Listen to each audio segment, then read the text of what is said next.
You're listening to the Heart of Giving podcast with Art Taylor, powered by bbbgive.org. Here we explore the motivations that form the basis of giving and service. We inspire generosity and celebrate the transformative effects that giving and service have on the human spirit and on community. The conversations featured on the podcast also uncover giving strategies that educate and provide tools to help listeners make impactful gifts of both their time and money. We hope you enjoy this episode. Welcome to the Heart of Giving podcast, powered by bbbgive.org.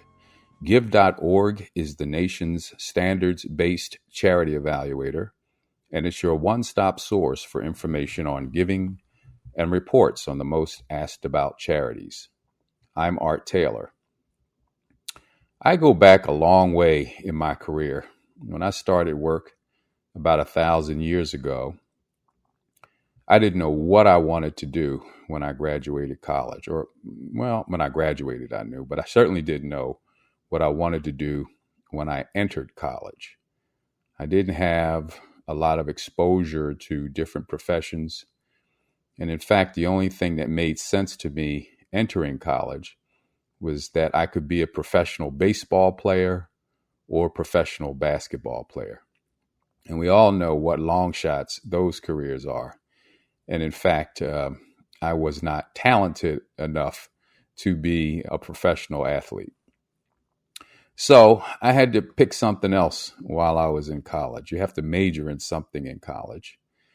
And I looked around and saw that in the newspapers, all of the jobs available at the time seemed to be in accounting. If you went to the want ads, the pages were filled of jobs in the accounting profession.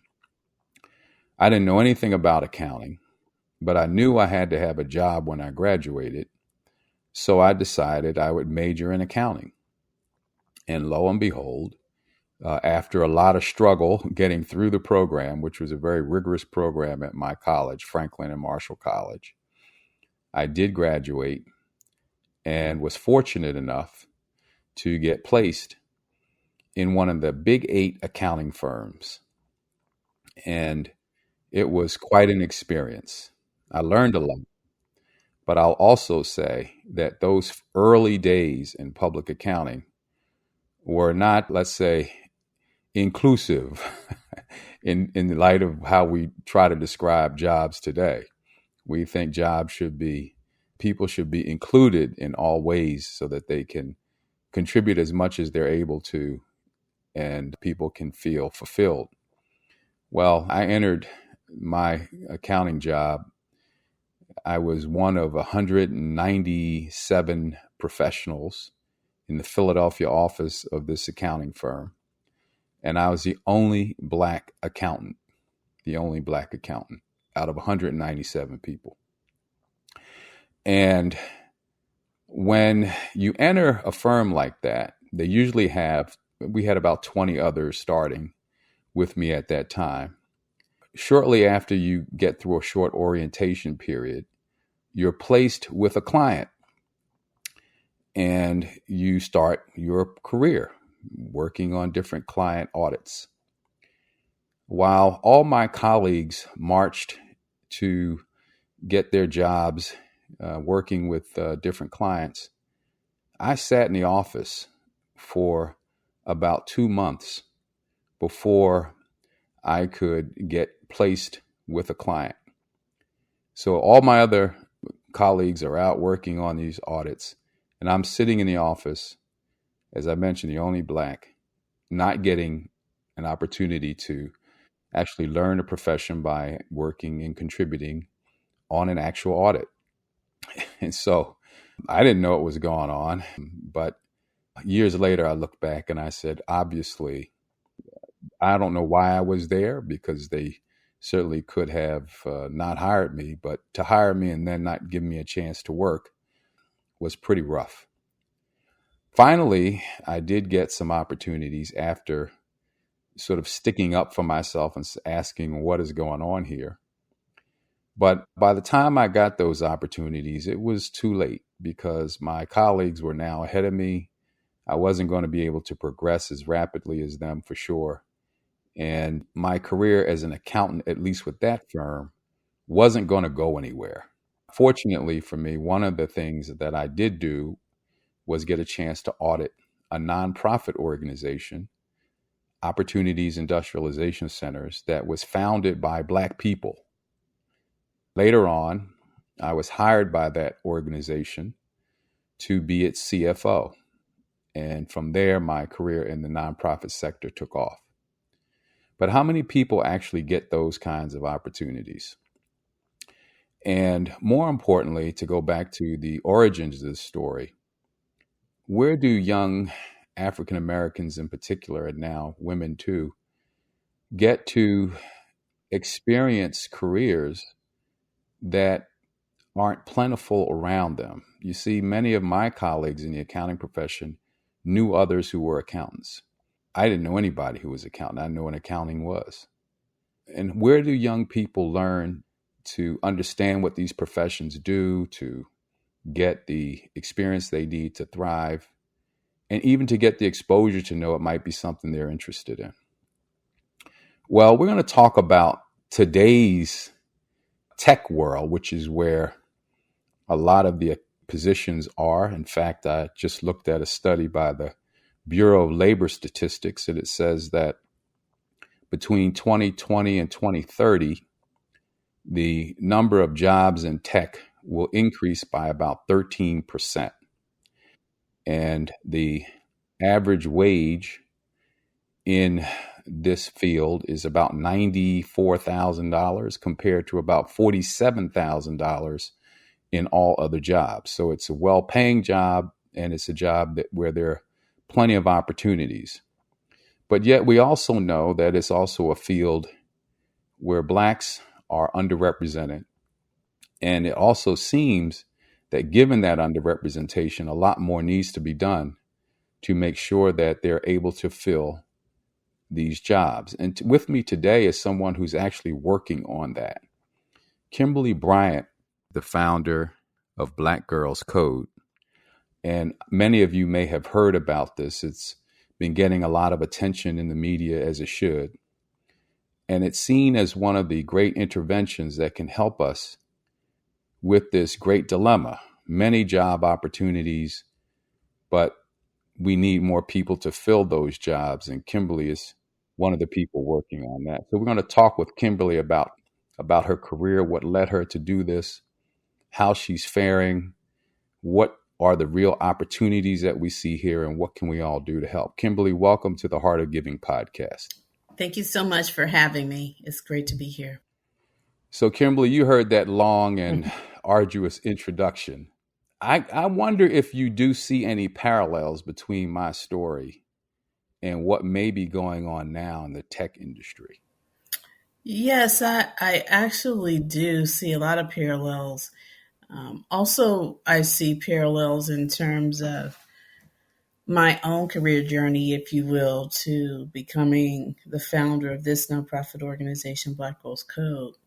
So somewhat like you, I went to college, coming out of high school with very little tangible role models in terms of engineering. You know, I chose to major in engineering, electrical engineering, and growing up in Memphis, Tennessee, in the city, I did not have any really role models that had that background and experience. So I landed in college a bit naive in terms of what the field entailed and had to kind of make my way on my own in some ways throughout college and into starting my career, and saw some of the same things you experienced for myself. And in terms of having peers that were, white peers, male peers, getting opportunities and getting access that I didn't always think I received as the only woman, and often the only Black woman or Black person,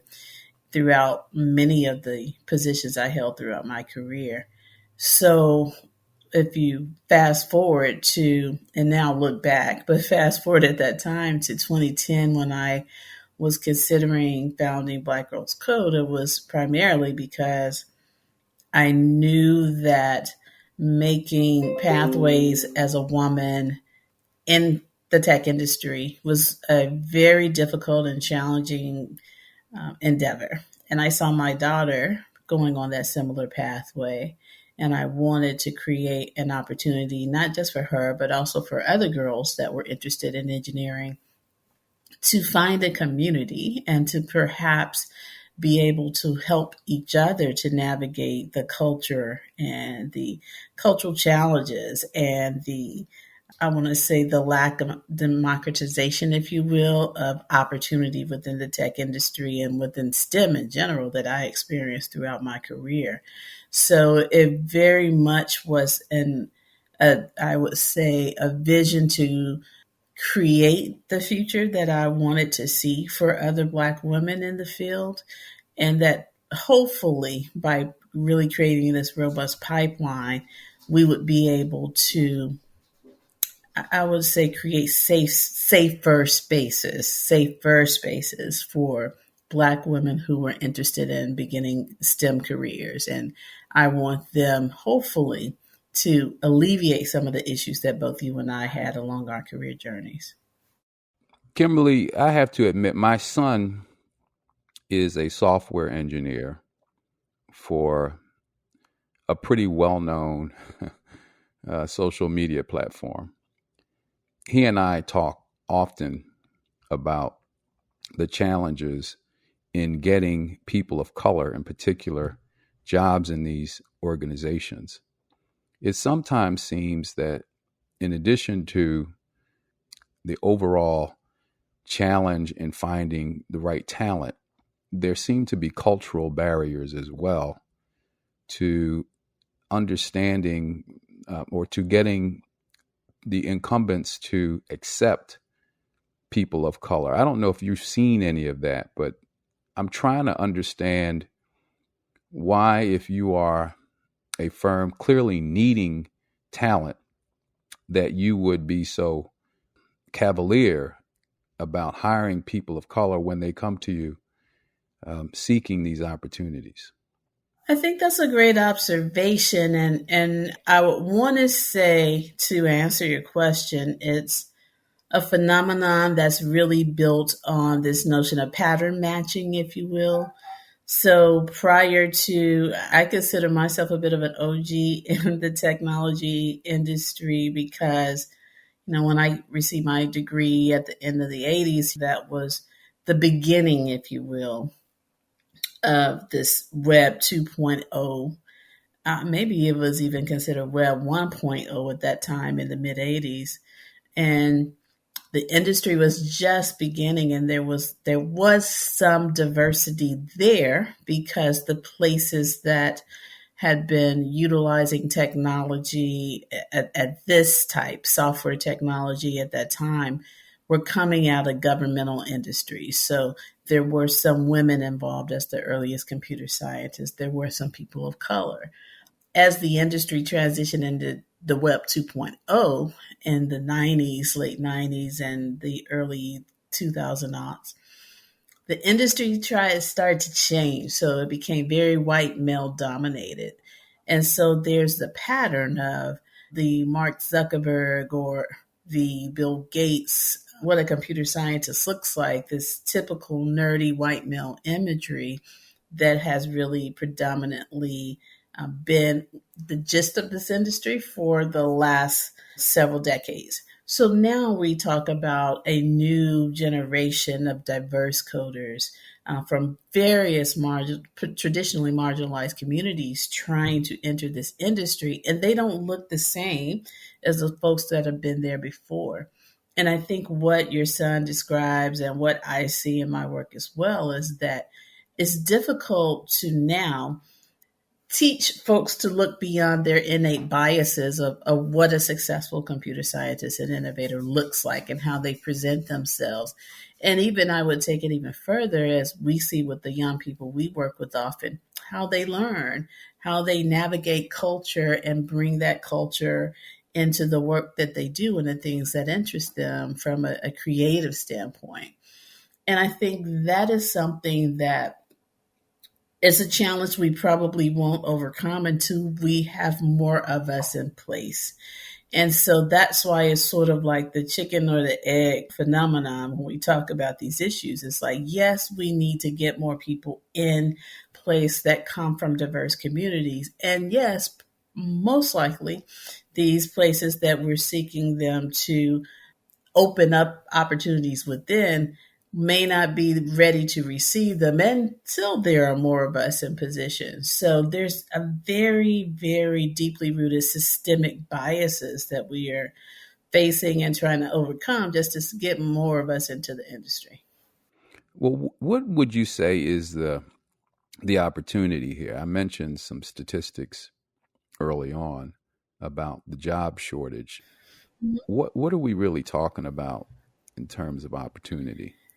I think one of the things beyond just the opportunity value proposition in terms of salaries and what we look at in the industry is that one of the areas where there is still a robust pipeline for employees and creatives is in the tech industry.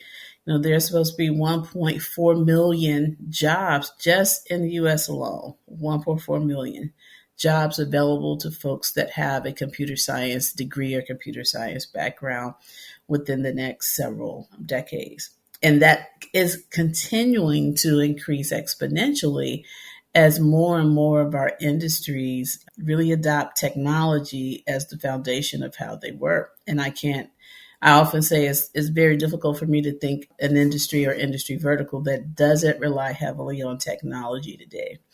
So these are jobs that may not just be at traditional tech enabled or tech companies like a Google or Facebook or Twitter or Slack or things that we traditionally think of as a tech company. These are in all industry verticals. So I spent a lot of time, or I spent some time over the last month at NASA and in conversations about the future of space travel. Heavily, heavily embedded tech industry and tech innovation in everything that you could possibly think of when it comes to space exploration. When you look at media, even the tools and software we're using for this interview today, it's built on a tech platform. Mass media relies heavily on technology. When we look at urban development, it relies heavily on technology.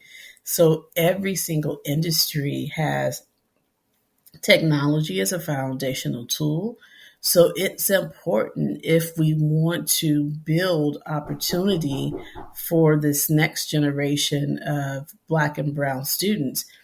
We have to involve them in learning these technical skills because whatever area they go into, they're going to need to utilize technology as a foundation of their work. Kimberly, at Black Girls Code, you talk about the importance of closing the gap. Mm-hmm. What is the current gap as you see it right now?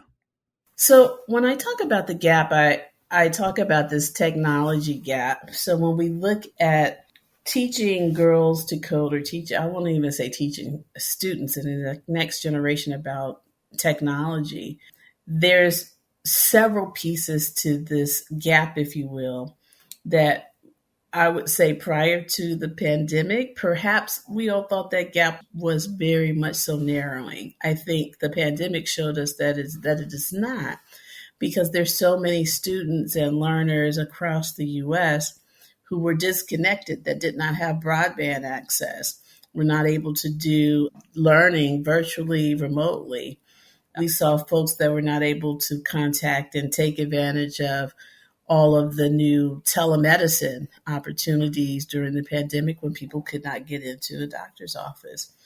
So the digital divide is something I would say we've been talking about this digital divide issue since the early 90s, and thinking that as more and more communities became connected, the digital divide is no longer, or was no longer, an issue here in the US as it is in I would say emerging communities and countries. But it is. When we look at other countries, even in places that we would consider perhaps not as technologically advanced as the US, we can see that that digital divide in the US is very much a reality when countries all across Africa have greater broadband access than we do right here in the US. That is an issue of access to tools that will allow you to address this knowledge gap that we have. So the divide is multi-tiered, in my opinion. There's the very specific access gap that our communities across the US are not all connected by broadband, which limits our ability to then address the knowledge gap of being able to teach these new skills or even be able to connect communities, primarily communities of color, to these opportunities and access to tech tools and tech interfaces that allow them to just live. So I think there's work to be done, not only in terms of organizations such as Black Girls Code and really teaching these technology skills, but there's work to be done even in pushing our powers that be to connect us fully as a nation so that everybody can have equal access to the tools and knowledge and opportunities that technology provides. Now, I understand that the number of Black women who are taking STEM classes has dropped. Am I getting that right? Mm-hmm. Over the last 30 years or so, or we? Absolutely. Yeah, talk about that. Yeah. So I often, really share this. One of the statistics that sort of, if you will, stopped me in my tracks when I was creating this organization. And when you look at the numbers of bachelor's degrees that were awarded to women from all races, and here in the US in the mid 80s, the computer science bachelor's degrees for women were about 35, 33%. Now, as a person who identifies as a woman who was going through college at that time, I can tell you that there were not that many women computer scientists that I experienced. No, none of my professors whatsoever were women. So even though nationally the number was 35%, as an individual, that was not my experience in the classroom. But when we look at the numbers over the last, I would say over the last decade, while most traditional STEM fields have experienced an increase of representation of women in hard sciences, so like chemistry, physics, etc., that's not been the case with computer science. The number of women over the last decade has dropped in terms of those receiving bachelor's degrees to about 18%. But for women that are African American, it's even less than that. It's about 3%. Wow. For Hispanics, it's about 1%. And it's a point something, 2% for Native American women. And so when we look at our representation in the industry, it makes sense if you look at that trajectory that there's only about 3 to 5% in companies working in the technology industry because we're not even graduating enough women to be able to get into this pipeline. And that's a thing that we, and as well as other organizations, are trying to reverse that trend, but that will take time. And so when we do this work, we are very cognizant of the fact that we're working against this very much so a dearth of women going through college and even lasting through college and sticking within the discipline in order to get them in place in industry. Because many women that we talk to and experience that are mentors in the programs will tell us that they majored in a STEM degree or computer science initially when they came into college, but they did not stay in that discipline. They transferred out or moved into another field. And this is an opportunity for them to give back and try to change it for the next generation. Yeah. So I'm thinking now about this particular field because I've been on the board of a college for a long time that has a computer science program, but I'm also hearing that it's possible to do quite well in this industry without a 4-year degree. And there are different kinds of programs that people can go through that would give them, I guess, some of the basic skills they need to get through and to get employed, at least in some aspects. Maybe not necessarily software engineers, but they could get certain types of jobs which pay quite well. Mm-hmm. you know, you don't have to necessarily be a software engineer to get a good job paying good money. Are there opportunities for people, in your estimation, who may have said, I just want to get a 2-year degree, or I don't want to go to 4-year college. I just want to get some skills and get started in my career. Are those opportunities out there, and is that a pathway? Absolutely. There's a startup organization that I really admire the work that they're doing called Career Karma that actually does somewhat of what you explained about giving some tangible skills to allow people to break into the tech industry.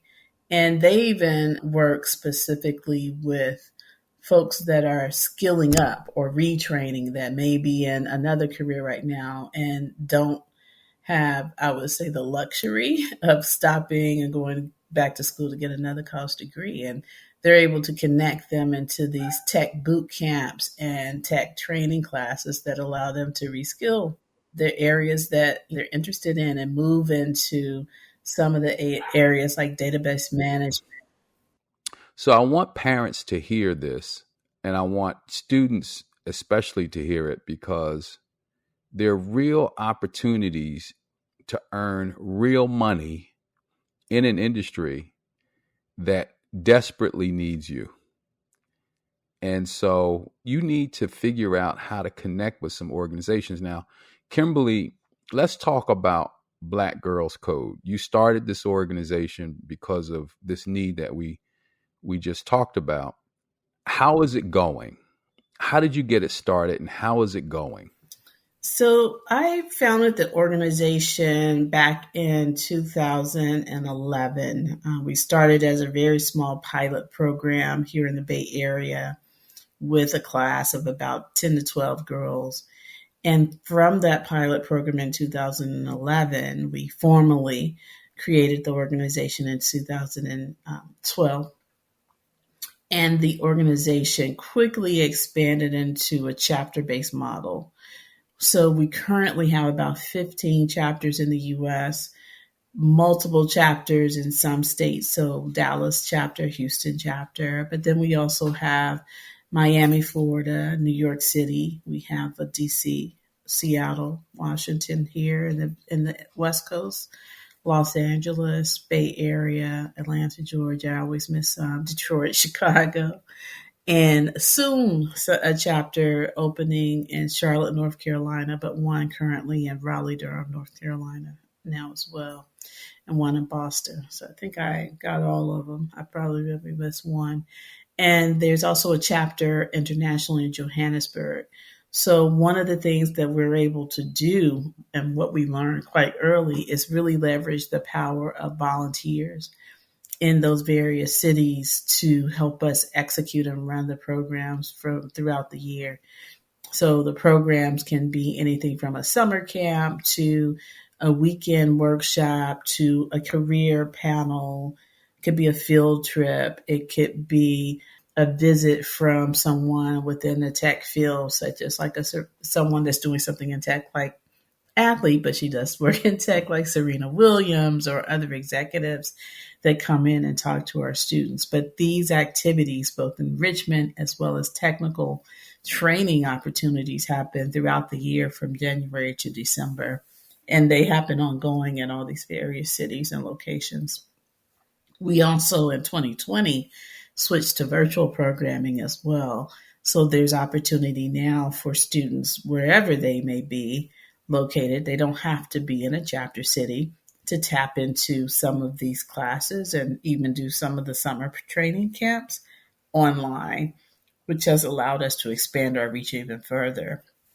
So probably I would estimate about 30,000 plus students have been a part of our programs or attended a program over the last 11 years. and really hoping to continue to see that grow and expand. And so we hope to extend it more chapters as well as more students participating in the work. How were you able to get it off the ground and see it expand into now 15 cities? It took a lot of hard work, but I will say luck. So I say that both are necessary when you're doing something and building something that hasn't been done before, and when you're building something from the ground up. So, when I talk about these luck potential, I would say that, when we first started as a pilot program, the example I would use there would be that we had some type of press and media, and I don't really recall what it was, but we had created a website, we had a web presence, but we were doing this very small pilot program. And it just so happened that an executive that worked at another technical consultancy, a tech consulting company, in their community outreach division or something of that nature, was just doing a Google search about programs that taught students about coding, and some way our organization popped up through a Google search. That's how they found us. And they reached out of the blue and was like, hey, we would like to support you and help you to, seed your and grow your program. Now, I did not know anyone at this company. This was still in the Bay Area, San Francisco company, or division is what they connected us to. I did not know them. They didn't know us, but they saw something about us that popped up on the web, and we were in position for them to really support our growth initially. So they brought in their engineers as resources. We started to do our programs within their office. They would pay for the food, give us laptops to do the training on, give us resources in terms of their employees. And many of those early workshops that we did in various cities, we held them in their location, in their headquarters in Houston or their headquarters in Dallas. And that's really was some of the most important, I would say, firsthand support that we got in terms of in-kind support that really helped us to grow and scale as an organization. And I would say hard work from the standpoint that in the beginning, I tell the story often, we did not have any funding. Like, we had the funding that we received in the early days was really from my 401k. And that's what we used. I had one grant, the very first company to give us a grant in early 2012 was Google. And I want to think, if I recall, it was like something relatively small for a nonprofit, just starting like $20,000 or something. But that was amazing to us, like just that, someone actually gave us $20,000. This is amazing. Yeah. So we actually have some seed funding, and that didn't last very long, but we got it. And so over the years, we really put in the work to really build this presence, to do this work, as well as to build, I would say, a reputation, if you will, for the work that we were doing that was good in the community and in this space. So that by the time we were in 2020, and there really was this focus on Black-led organizations as well as Black leaders that were doing this work to do good in the community, we were then positioned for folks to know about us and to know about our work and to point to our work and to really receive this exponential outpouring of support that was transformational for our organization. But it took us 10 years to get there, and really doing the work, doing the hard work, and showing up every day to make a difference for our girls. So you have these 15 chapters. Obviously, we could probably have 1,000 chapters and not meet the need, but 15 is a lot. I wonder do you get any support at all from governments? Because I would think that given the need for people, that something like the Department of Labor or maybe some of the state employment organizations might think about supporting an organization like yours. I wonder if there was ever any thought of that, or if you got anywhere if you tried to pursue that. That's a great question. That is some of the areas that we have been exploring in recent years, over the past couple of years to be exact, in terms of really tapping into a lot of the programs from National Science Foundation, Department of Labor, even some of the local and state governments have programs around Right. workforce development that really fit nicely in terms of the work that we're doing and teaching these technical skills to this next generation of the workforce. So we have not really dived deeply into that pool, but there's definitely opportunity there. And there are certain peer organizations that are within our ecosystem that we do know who tap into those opportunities. So I think for us, we were a bit accustomed to, basically because we started in the Bay Area, to be honest, really having probably our biggest funnel for foundation support coming from corporations. So like the Googles, the Microsofts, etc. And only recent and later years really started to look at the more traditional avenues to support in terms of governmental funding. But there are those opportunities are available. Yeah, I think the Biden administration ought to know about what you're doing. They probably do, but they need to find a way to get you some money because we could have these chapters in all cities. I think of where I grew up in Philadelphia, and I look at some of the challenges that that city faces right now with unemployment and young kids not graduating high school, but still having the talent and the ability to go far in life if they get exposure to certain opportunities, you know. Mm-hmm. And Mm-hmm. I just wish that more schools could find ways to partner with organizations like yours, you know, where you have a skill set, you have technology, you have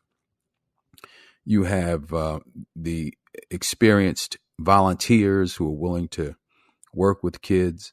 I mean, even if it didn't have to happen during school hours, it could happen after hours, where Right. every day they spend an hour or two, you know, working on a problem and learning how to code a little bit and getting exposure to the industry and getting that appetite. You know how it is. Mm-hmm. Once you get that appetite for something, you want more and more. Right. And I think this is so important, Kimberly, because we're only going to see technology increase in importance in our lives. And I worry that with only 1 or 2% African Americans working in those industries right now, that if we don't figure out a way to address this, we're going to be completely shut out. Mm-hmm. And that can't be good for our country. It certainly can't be good for our people. And again, I keep telling people it's about the money too. You know, you get paid serious money working in this industry right now. Absolutely. And I just feel that that could be also transformational for people who may have come from disadvantaged backgrounds and who nonetheless could in one generation change their whole family trajectory by getting the right kind of job in the tech industry. And it's not impossible to learn. Absolutely. I mean, I think a lot of times we think of tech and we just get mystified, but I think it's repetition. I don't know what you think. What is some of the great, this is a great question to ask. So if you could model, right, the skill sets that it takes or the requirements that it takes a person to become competent, let's say, in the tech industry, what are some of the key attributes that a person needs to possess? Well, I think that's a great question. And one of the things that I always use as an example is basic problem solving skills, or what we are really teaching in all of the various coding languages that we utilize within the program is computational thinking skills. And basically, what that is teaching you how to ask the right questions first so that you can solve a problem, right? It's really basic problem solving skills. And I think this science to computational thinking is what computer science is all about. And so, in any engineer that's a software engineer will always refer to fondly the peanut butter and jelly sandwich example that a lot of coding programs use as a tangible example of teaching how to think or ask the right questions. And how that works is that we'll often stand in front of a very first time coding class with all of the ingredients to make a peanut butter and jelly sandwich, but then tell the students, okay, what we need you to do, you're the computer. So tell the instructor what to do. So you're going to tell this instructor, and that's the same, mimicking the same thing that happens when you write a computer program. Give us the instructions on how to put this peanut butter and jelly sandwich together. Now, if you have not done this exercise before, and for most young people or even adults that are doing it, that may seem simple because of course, everybody knows how to put together a peanut butter and jelly sandwich. But do you know how to specifically word it so this computer or program, in this case, a teacher, does exactly the things and steps in the right sequence that will end up in a peanut butter and jelly sandwich at the end? And that exercise, like I said, is really to teach you how to think like a computer, what writing code actually is, the instructional basis of it. And indirectly, this is the computational knowledge that we are trying to embed in students when we teach them a coding program. So I think getting students unafraid of this learning process of learning these computational skills is what's necessary. Does it include math? Absolutely. So I think a lot of people are afraid of computer science because of the aspect of math that is involved. But we see oftentimes that students that are part of our program can get past that and even see an increase in their competency in other programs within their school in the math because of this thought process of computational thinking that they're really starting to master as part of the computer science lessons. And so I think for us, we see the work as just really scratching the surface, getting students interested and comfortable with these skill sets, because you don't necessarily have to be a software engineer. You could be a program manager. You can be a data analyst. You may have interest in the cybersecurity aspect of, an organization. There's so many different branches to computer science in the industry and technology that students can find their place, even in the creative side of becoming a designer. They may be or they're artists and they're interested in the front end design. They may be interested in doing the UX, UI, the user interface and like how folks interact with the program. So I think for us, it's just like really exposing them, getting them to find their passion somewhere in the field, and then take advantage of all these opportunities, because almost any place you touch within those areas that I explained and more, there's opportunity to learn, grow, and build a very profitable and fruitful career. Well, Kimberly, let me ask you this, because we're getting to the end. What do you need? What do you need to have this in every community that should have it? What do you actually need, and how do we get it to you? Well, I think as an organization, what Black Girls Code needs is more support. So definitely having folks that are tied to either municipal organizations in various cities that can make an opportunity available to bring a Black Girls Code program into a school, a community center, etc., or even folks that are tied into corporate positions to bring support to the program in these various areas. We often partner with, for example, a company like a Microsoft to launch a chapter in Seattle, or other companies that will support our launching in various cities, because it does take assets to do that. Those are some of the things that we need. And I think in places where we're already have a presence, you can certainly need opportunities for folks to come in and volunteer, make space for us in their organization so that we can host these chapter programs and host these summer programs in their corporate spaces, etc. So being able to really tap in where you have access and reach out to us to, help us build our footprint in more places, both here in the U.S. and beyond. And if you can't do any of those things, we can always accept donations to support the work and continue to build as we have this big vision of reaching 1 million girls by 2040. Super. Well, you've been listening to Kimberly Bryant, who's our guest today on the Heart of Giving podcast. Kimberly is the founder of Black Girls Code, and it's an organization that I believe is vitally important because of its mission to get more Black girls interested in the profession, technological professions, and ultimately trained and employed, because there is such a gap right now between the available positions and the number of young people who have taken these careers as an interest. So, Kimberly, I want to thank you for joining the show today. And I want to wish you continued success in building this organization and helping these young girls get a foothold in this important profession. Thank you so much for having me. It's been a pleasure, Art, and really thank you for highlighting and shining a light on programs such as ours. It means a lot. Well, to all of our listeners, thank you for tuning in, and you can find other editions of the Heart of Giving podcast on all major podcast platforms. And if you'd like to make a donation, we certainly would appreciate that. You can donate to us at give.org, give.org, and we will certainly put that donation to good use, both with this podcast and the other work that we're doing at give.org to make it easier for donors to make informed giving decisions.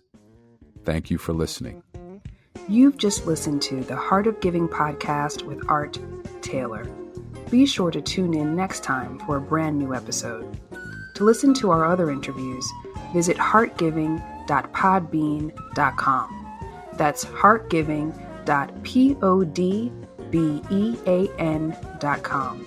Subscribe to our show on major podcast platforms. The thoughts and opinions expressed on this podcast are the views and opinions of the guests, not those of the BBB Wise Giving Alliance or program affiliates. This podcast is for information and educational purposes only and is copyrighted with all rights reserved. This podcast is protected by Podbean's terms of service.